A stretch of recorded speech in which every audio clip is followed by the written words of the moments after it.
Okay, there we go.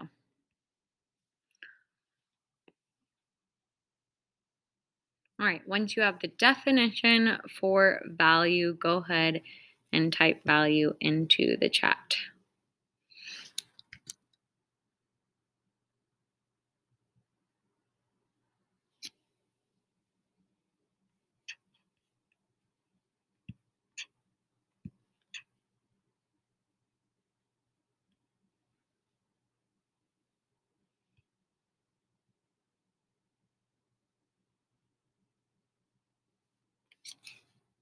Okay, let's take another 30 seconds to sum up the definition for value.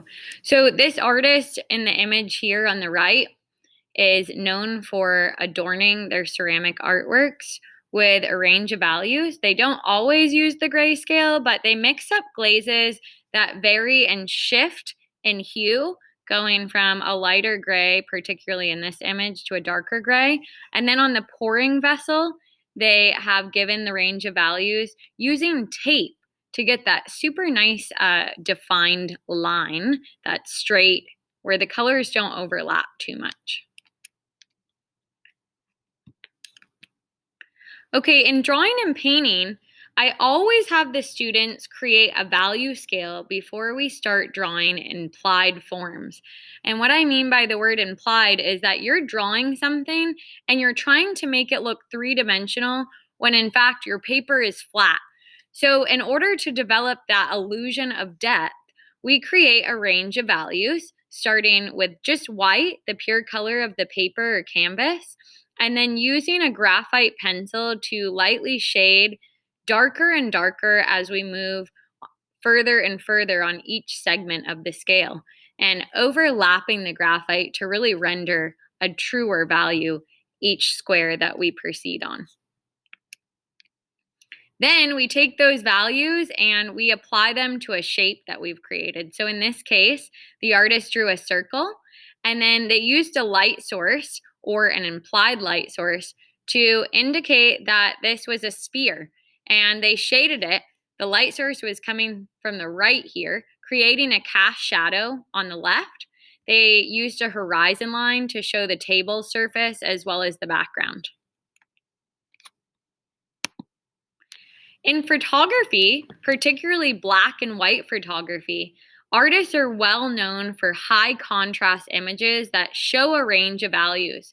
And in this particular image, this photographer is famous for capturing movement. This is somebody breathing fire, and we can see that the fire coming out of the figure's mouth is the most emphasized aspect because it is the brightest value, but also has some middle grays. And it is illuminating light, it's dealing directly with light. Now, all of the subject matter behind is muted gray. So it really creates a focal point on the figure who's blowing the fire. One of my favorite artists, Sam Malpass from Boston, she creates a range of values, but does more of a pumped up contrast, doesn't use a lot of middle grays, but mostly lights and darks. And she puts a little bit of color in there to offer some pops of color that really try to individualize her personal style. Sally Mann is one of the most famous black and white photographers and filmmakers in the world. She also is one of the most controversial photographers because she photographed her little kids. Often they were nude, not in this instance. And she was really famous for capturing light. And she took this photo at an hour called golden hour. It's right before sunset. So you can see that the light source is coming from the upper left near the truck bed and illuminating her daughter's hair on the left side, also highlighting the whites of their dresses as well as the grass. And then there are all sorts of values from light to dark and the composition as well as shadow and highlights. Now I can take any image and put it into an Adobe program like Photoshop or Lightroom, and I can bump up the contrast so high to see how many values I'm seeing in the picture when I convert it to black and white. And in this instance, the photo of the apple, I have 8 different values. So if I was going to draw this in black and white and I set it up, I would definitely want to squint my eyes and use that value scale that I made to shade in certain areas and then highlight in certain areas. So, as we were talking about the door, right? Me going into Home Depot to get paint for my door. If I wanted to paint the door purple instead of turquoise, I would have that same decision to make. Do I want it to be light purple, a shade of purple that's darker by adding black? Would I want it to be a middle range of purple, a color that's been mixed with gray? We can also glaze pieces to create that ombre effect using a spray can method. So, similar to spraying spray paint on a wall, you could put glaze into a high pressure container. And with that aerosol, you could make that gradient effect or that ombre effect. Same approach here. So, let's take a look at value in the video, one of the 7 elements of art, and get some ideas. Maybe listen for artist names that you could use to search on Google Arts and Culture.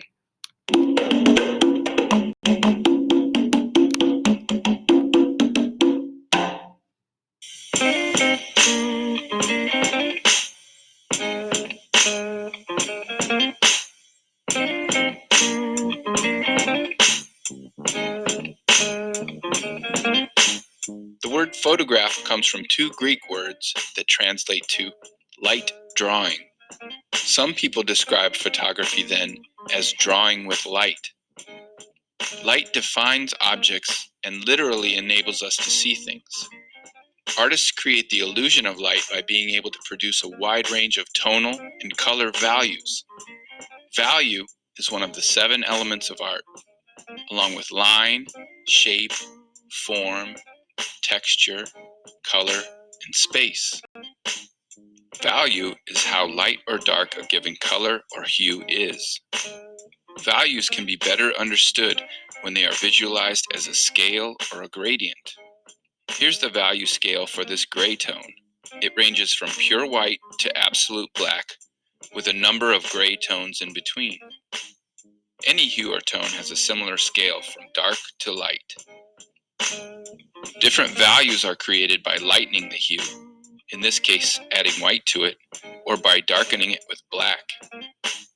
When an artwork has many tones in between black and white, it is considered low contrast. For instance, in this photograph by Nicholas Nixon, notice how many different shades of gray there are. A high contrast image, on the other hand, would have very few tonal values between black and white, like this photograph by Kenneth Josephson.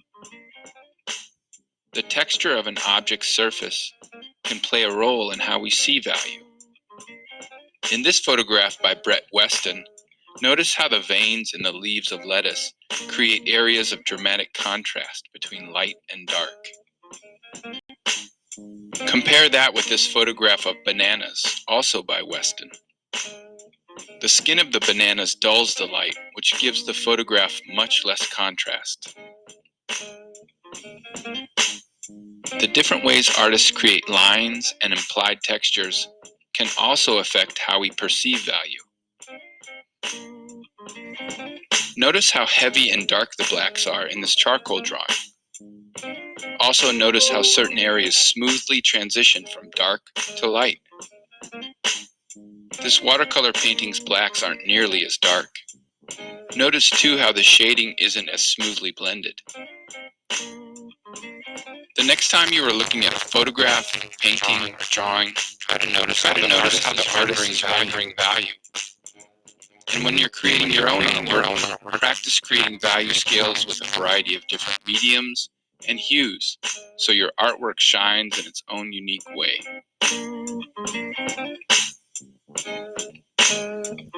That song's been getting stuck in my head.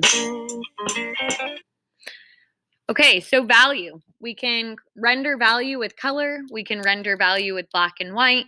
I think the most flattering way to showcase value is by really emphasizing focal points with really dark values and light values contrasting one another.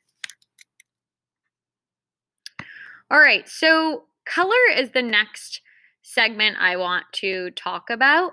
And I want to show an artist who has embraced his limitations. So, Chuck Close is one of my favorite artists, and his style of artwork has changed over time based on his disability.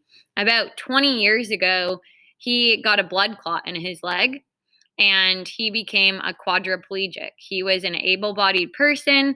He used to do a style of artwork called photorealism, where he would look at a photo. He's the guy in the picture with the cigarette, and we were looking at his self portrait at the beginning of this lecture. Anyhow, he was really famous for making these huge, huge oil paintings that look like a photograph. And then after he had this instance, he started painting in a different style.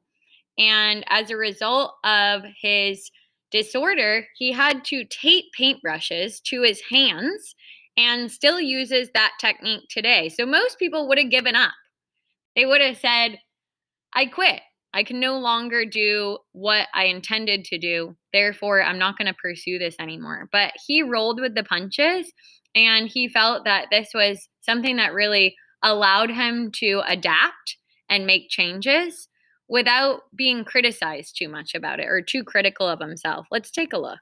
We turn now to a close look at one of America's greatest living painters, Chuck Close. He has overcome enormous obstacles, including a blood clot that left him paralyzed more than 20 years ago. Chuck Close wrote down some advice for himself at an earlier age for our series, Note to Self.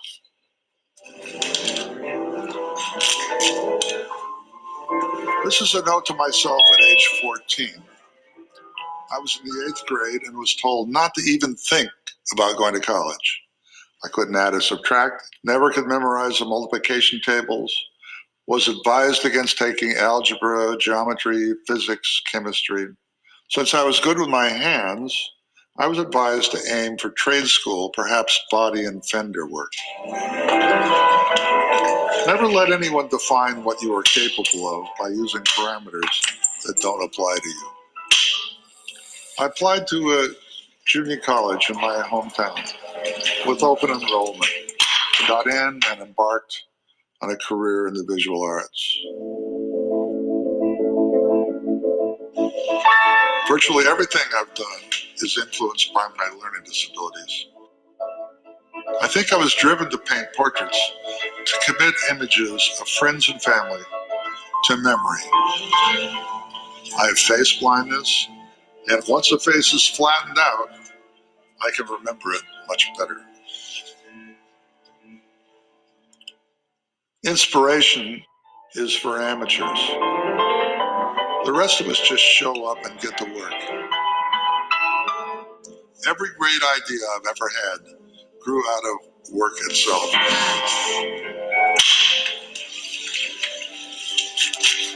Sign on to a process and see where it takes you.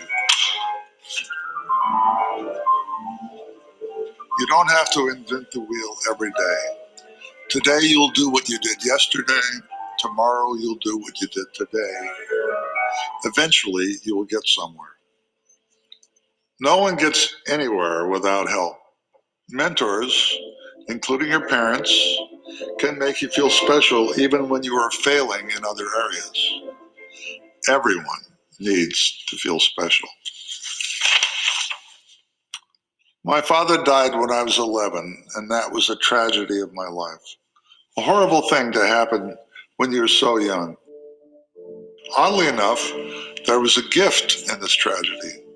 I learned very early in life that the absolute worst thing can happen to you, and you will get past it, and you will be happy again. Losing my father at a tender age was extremely important in being able to accept what happened to me later when I became a quadriplegic.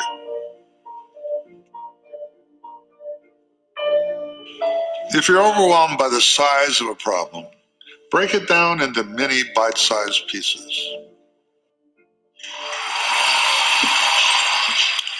Quadriplegics don't envy the able-bodied. We envy paraplegics. We think they've got a much easier road to hoe. There is always someone worse off than you.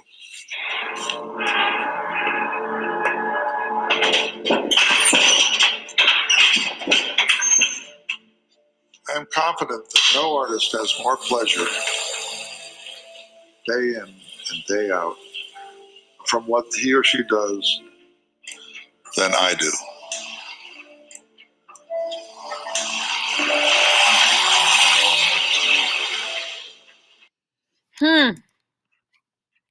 So the messages that speak to me, I've seen that video quite a few times, are as follows.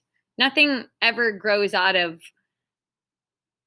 just simple skimming of the surface. It's hard work that really allows us to see a good result. And that's why in ceramics, it doesn't come easy. You have to work hard to get a product and something that you're satisfied with, because you're using your hands to actually sculpt and mound clay that's filled with life and vitality. It's from the earth. Secondly, if you have a problem, break it down into tiny bite-sized pieces and approach one piece at a time, and eventually you will get somewhere.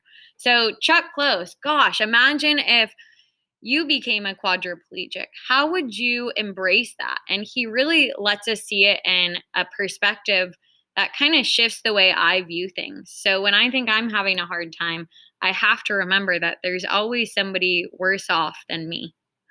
Okay, so that's what I'm starting our color segment off on. Chuck Close is somebody who used to work primarily in black and white.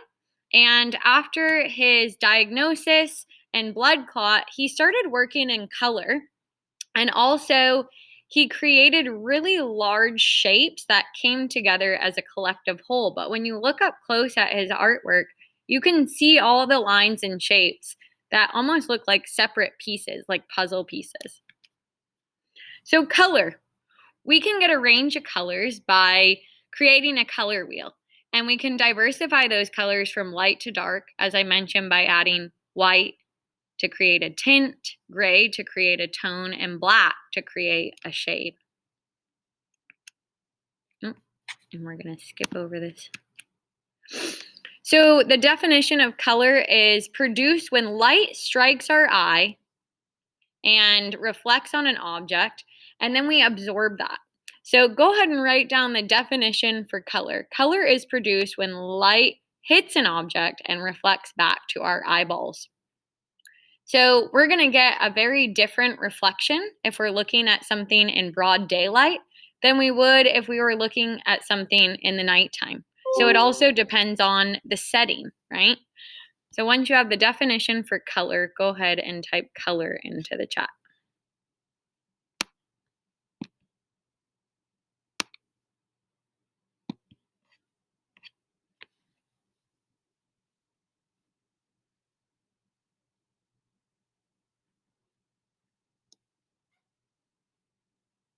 Color is produced when light hits an object and it reflects back to our eyes. It determines the time of day. It also determines the season, right? So if we're looking at something in the dead of winter, we're not going to see a lot of vibrancy.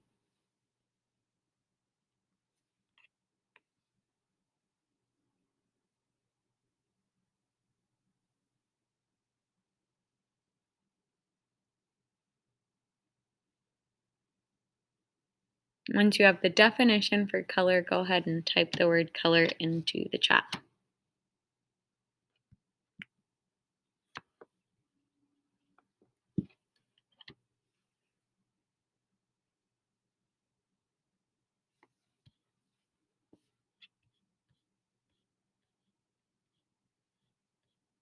Also think about this.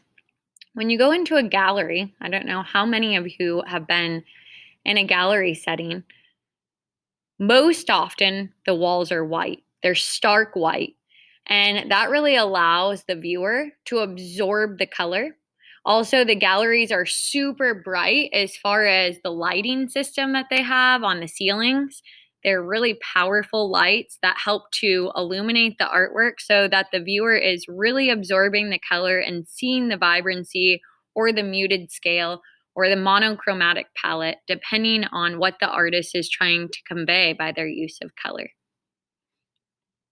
Once you have the definition for color, go ahead and type that into the chat, waiting for about 6 more people.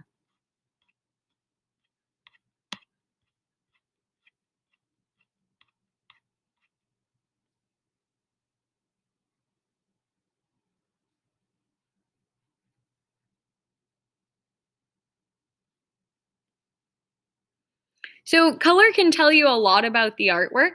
It can evoke or channel mood or emotions. And like I said, it determines the setting. Is it daytime? Is it nighttime? Is it a certain season? What is the light source? Is it sunset? Are we able to see this vibrant sky based on the fact that the sun is setting? So in this image, this is my friend Kurt Salinas. He is a ceramic artist out of San Jose. He went to San Jose State and studied ceramics as his emphasis, but also painting. He used to do a lot of comic book art. And he makes these donuts. And surprisingly, he sells these clay donuts for $40 to $60 a piece. And some of them look really realistic. Particularly for me, I like the ones that are dripping with glaze to resemble frosting. And that evokes something for me. It makes me hungry. It makes me feel like I'm craving a donut. Also, the vibrant colors that he uses really pop on a white background. Every single artwork that's using color starts with 3 primary colors. And the reason why these are primary is because you cannot make primary colors by mixing colors. They are the colors that are mixed together to create every other color on the color wheel. So we've got red, blue, and yellow. Now, all types of artists create different types of approaches. We saw this artwork yesterday that was rendered in the late 1800s and then used for inspiration in modern day to create limited edition Vans, Converse, and Nike even adopted the trend. From there, we can take equal parts primary colors and mix them together to get what we call secondary colors. So I could take a 50-50 ratio of red and mix yellow with it and get orange, 50% yellow, 50% blue and get green, 50% blue, 50% red, and then I get violet, also known as purple.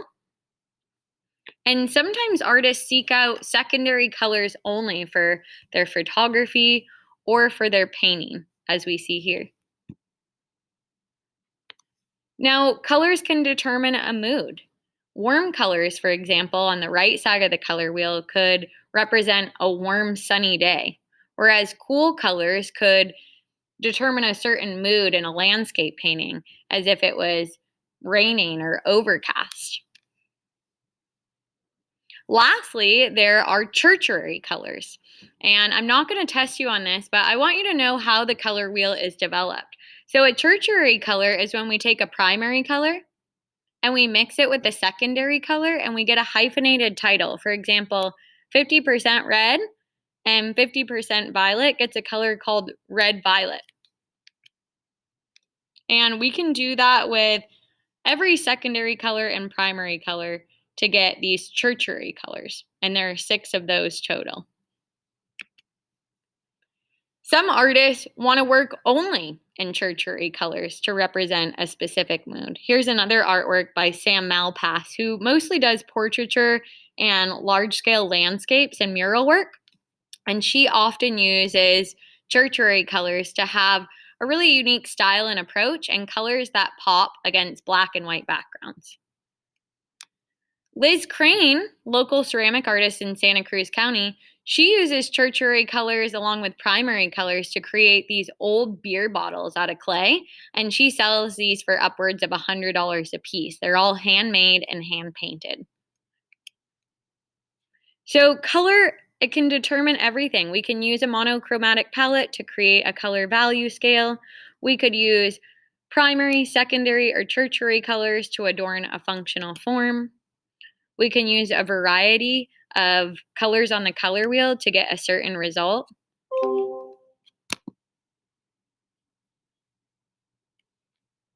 And I had some other images that I wanted to show you, but we're going to watch this last video and then take the last half an hour of class to work on our slideshow. So color, let's take a look.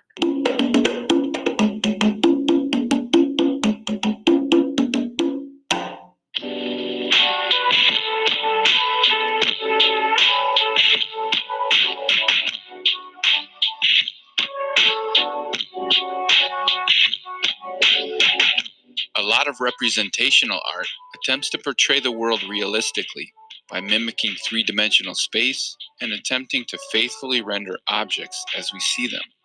However, many artists embrace a different reality. So-called color field painters of the 1950s and 60s wanted to reinforce the idea that the painted canvas is a flat, two-dimensional space. They made enormous, large-scale paintings that were often comprised of just one or two colors. Their art didn't represent the outside world or try to take you to another place. It reinforced the fact that you're looking at a painting. The bold, bright colors they used weren't meant to represent anything else. For them and the many artists they inspired, color is a beautiful and worthy subject all its own. Color is one of the 7 elements of art, along with line, shape, form, texture, value, and space. When light hits an object, some of it is absorbed and some of it is reflected, depending on the materials the object is made of. The light that is reflected off of the object is what we see as an object's color. Red, yellow, and blue are called primary colors because they cannot be made from the mixing of other colors. However, the 3 primary colors can be mixed together to produce nearly every other hue imaginable. Green, orange, and violet are the 3 secondary colors. They are created by mixing 2 of the primary colors together in equal amounts. When you mix a primary color with a secondary color, you get a tertiary color, such as red-orange, blue-green. Every individual color can be altered by changing its value through tinting, shading, and toning. Tint is simply any color with white added to it. So red becomes pink, blue becomes light blue, green becomes light green, and so on. A shade, then, is created by adding black to any color. Adding black and white to a color produces a tone. Sometimes a work of art will be made up of the tints, shades, and tones of only one color. This is what we call a monochromatic color scheme. One way artists personalize their work is by creating their own very unique colors, tints, shades, and tones. Notice how the violet colors in this print by Anish Kapoor differ from the ones used by painter Morris Louis. Is there one that has more tinting or shading than another? What do you think is creating the difference? One common way people categorize colors is by temperature. Reds, oranges, and yellows are referred to as warm because they can be easily associated with a warm, sunny day. Blues, violets, and greens, on the other hand, are called cool because they often come to mind when thinking about overcast or rainy days. When cool and warm colors are mixed together in a painting, what is the overall mood or feeling then? Besides the weather, there are many other associations and feelings that colors can summon. Is there a color or combination of colors that triggers a specific memory or thought in you? Understanding the effects colors have on you will help you read an artwork and develop your own interpretation of it. And when making your own artwork, knowing the effect colors have will help you control the messages you hope to convey.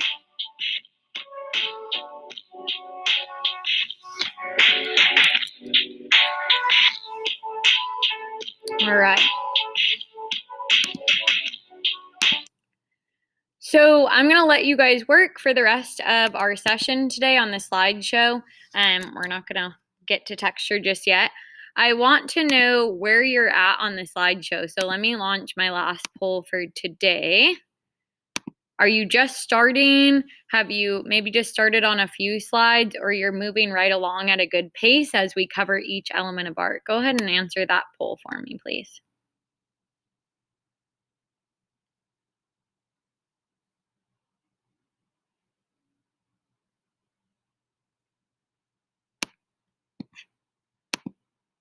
Okay, waiting for 6 more people to respond to that poll.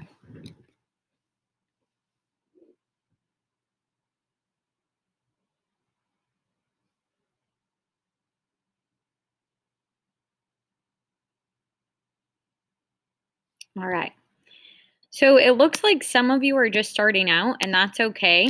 You do have through the weekend and on Monday to get to slide 21. So I've indicated that on the assignment, and I'll be updating that next week as we finish up with texture and space, the last two elements. 13 of you sound like you just barely started. You're still kind of navigating Google Arts and Culture.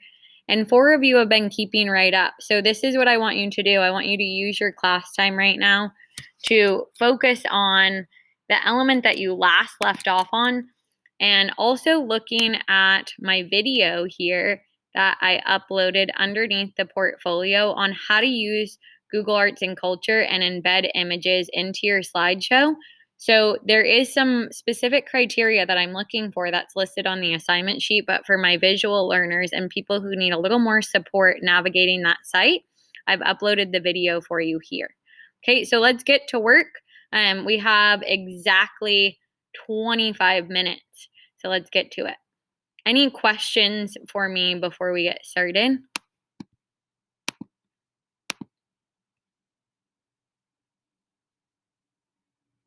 Okay, that's fine. So Joseph, I need you to get up to slide 21. I know that you have some other late work that you also need to complete. So I want you to take this weekend to get caught up. If it's that you need a brain break or you're just kind of nearing the end of your week, that's fine. But just keep in mind that we are moving along and I want you to come and check out the assignment a little bit later when you're feeling more grounded and rested, okay? All right, everyone else is hanging on the line and getting work done. Let's get to it. You're welcome.